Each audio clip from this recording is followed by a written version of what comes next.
नमस्कार साथीहरू, आज म तपाईहरुसँग कुरा गर्न गइरहेको छु एउटा यस्तो विषयमा जसले कहिलेकाहीँ हामी सबैलाई गर्व दिलाउँछ तर कहिलेकाहीँ सोच्न बाध्य पनि पार्छ।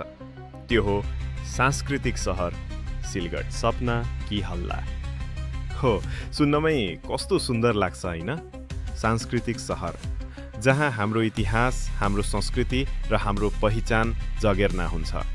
तर प्रश्न यही हो, के त्यो सपना साँचोमा साकार हुँदैछ कि त्यो केवल प्रचार, हल्ला र भाषणमै सीमित भयो?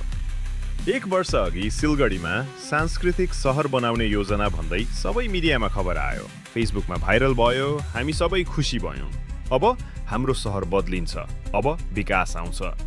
कसैले भने केन्द्र सरकारले फन्ड पठाएको छ, कसैले भने मुख्य बजारमा ग्रानाइट पाबिङ हुनेछ, कसैले त यसलाई सिलगढीको भविष्य नै भने।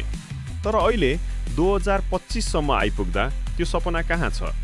अब हेर्नुहोस्, नगरपालिकाको आधिकारिक नीति तथा कार्यक्रम।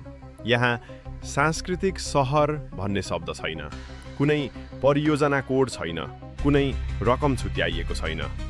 भाषा तथा संस्कृतिमा आएको पैसा मन्दिर निर्माण र अरू कुनै कुराहरूमा पैसा खर्च हुन्छ, जबकि त्यो पैसा सिलगढीको कला, संस्कृति, भाषा र यहाँको साहित्यमा खर्च गर्नुपर्ने हो।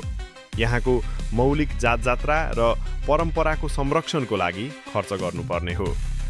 ग्रेनाइट बिछाएर मन्दिर निर्माण गरेर सांस्कृतिक शहर बन्दैन। शहरका बाटाहरूमा अझै खाल्दाखुल्ली छन्।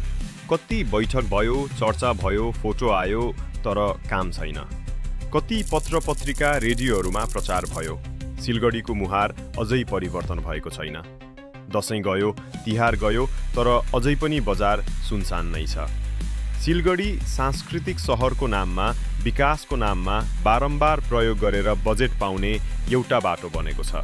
तर आफू भने सिलगढी झन पहिलाभन्दा अझै दुर्गम, सुनसान र पछाडि पुगेको छ। सिलगढीमा क्षमता छ, यहाँ संस्कृति छ, इतिहास छ र भविष्यमा साँच्चै सांस्कृतिक शहर बन्न सक्छ। तर त्यसका लागि केवल घोषणा होइन, काम चाहिन्छ, योजना चाहिन्छ, जिम्मेवारी चाहिन्छ। संस्कृति जति पहिला थियो अहिले त्यति छैन। स्थानीय तहलाई मात्र होइन, प्रदेशदेखि केन्द्रसम्म सबैको आशा बोकेको यो शहर आज कुनै गाउँ जस्तो भएको छ। अन्तिममा हामीलाई स्थानीय सरकारसँग के आशा छ भने सांस्कृतिक शहरको लागि पैसा आएको हो भने त्यो पैसा कहाँ छ, के भइरहेको छ र कहिले बन्छ हाम्रो सिलगढी सांस्कृतिक शहर भन्ने प्रश्नहरूको उत्तर प्रेस विज्ञप्ति मार्फत दिनुहुन्छ भन्ने आशा छ। सांस्कृतिक शहरको कुरा साँचो पनि हुन सक्छ, तर सत्य के हो त्यो त तपाईहरूले नै बुझ्नुहोस्।